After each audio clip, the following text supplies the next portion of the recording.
Hi guys, sorry for the late video. I was just trying to be sure that as many people could get their videos in on YouTube so I could answer more things. I'm also really sorry about the way the video is formatted. I don't know, my camera's being weird. Anyways, so there's a lot for us to take in from these first 3 chapters of the book that we've read so far. We get an introduction to talk stories. We kind of learn more about Maxine's family and Maxine herself, and also some other like cultural things that we learn as well. So to start off, talk stories. What are talk stories? My understanding, a talk story is something or a way to teach or inform someone about life experiences without having to use real life examples. So that could be wrong, but I know that in Chinese culture, stories play a pretty big role. Not all of the time stories are written down the way that like books are, or the way it's kind of like a folk tale.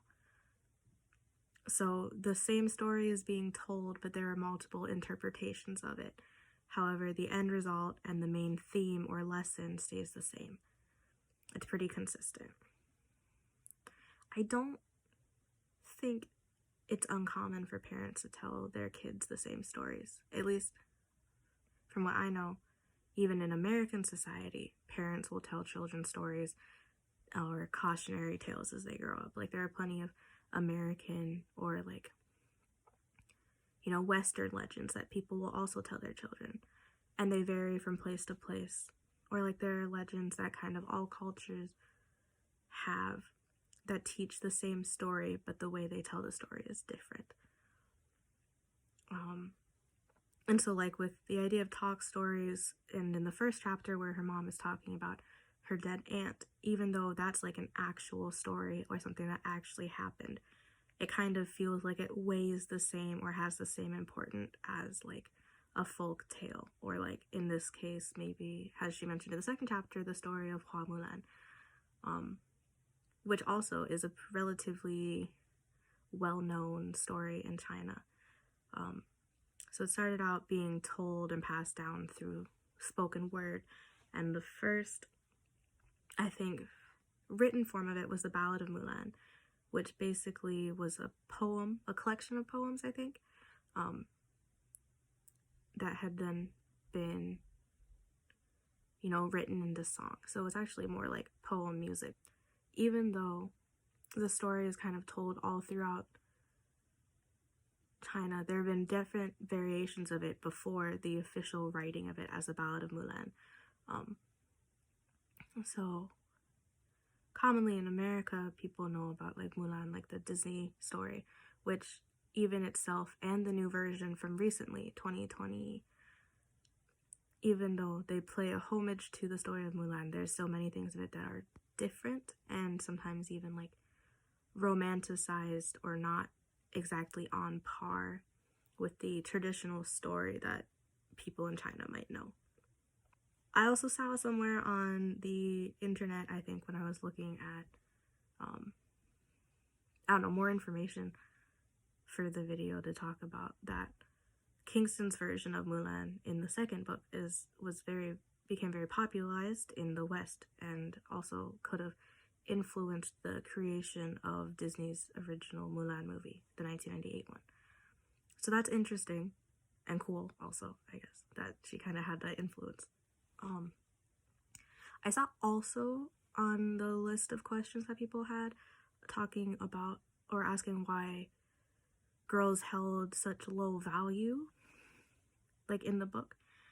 But I think personally, like, even, I don't know, they said were held, and I think maybe even now it's not really a were, kind of like an is. And even like slowly the value, like, it's getting better, like gender roles in China's kind of a place where the roles of family and of people are based on like Confucian values. So like with girls, when they marry, they become part of their husband's family, and not just in the way that like they marry into the family, that is now their family. So they help take care of like their kids, but also their husband's parents and their in-laws. Like, so even if they keep their last name, which in China most women keep their family's surname instead of taking their husband's surname, their children now will carry on their children will now carry on the surname of their husband. So in some cases, like if you were to divorce someone, I'm not entirely sure if this is 100% in China, but I know in some other Asian countries, when you divorce someone, it's harder to try and regain access to your children because their last name is now different from your family name. And so that kind of severs the ties. So they're not really your kid anymore. They're not part of your family. They're part of your husband or partner's family. And so that's why, like in Chinese society, it's typically the oldest son is the one who helps provide financially for family, where the sons are the ones that make money. Traditionally, not as much now in the 21st century, but within the past 10-20 years, that's kind of how things worked.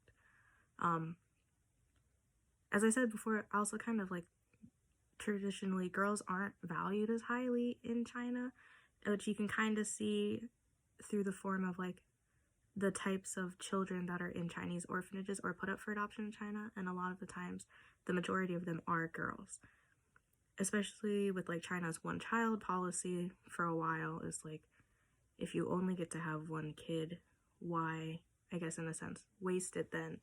I don't want to say waste it because that sounds bad, but like, why, if you have a girl, why not wait until you can have a boy? Because it wasn't as beneficial for families. So there are a lot of girls in China who are then put up for adoption and adopt. Ironically, there are now, I think I saw somewhere, one of my friends had said that like now there's, men are looking to be married, but there aren't a lot of women because women are either like as babies, killed or put up for adoption or like abandoned. So there's actually a lack of women in China. So yeah.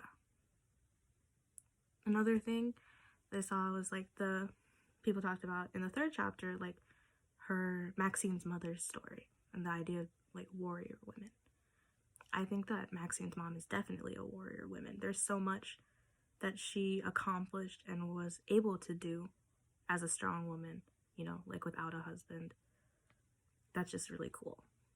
And I think that part of telling all of these stories about strong women and letting Maxine know about them, but also being a strong woman herself, kind of hopefully is a way to show Maxine that even if there are standards put on her in a society, she can still be strong and stand up for herself.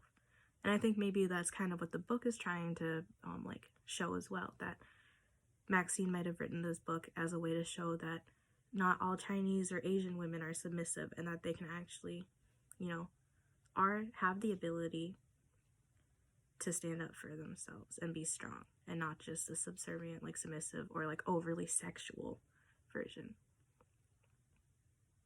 So yeah, that is my takeaway from watching people's videos and also doing the reading.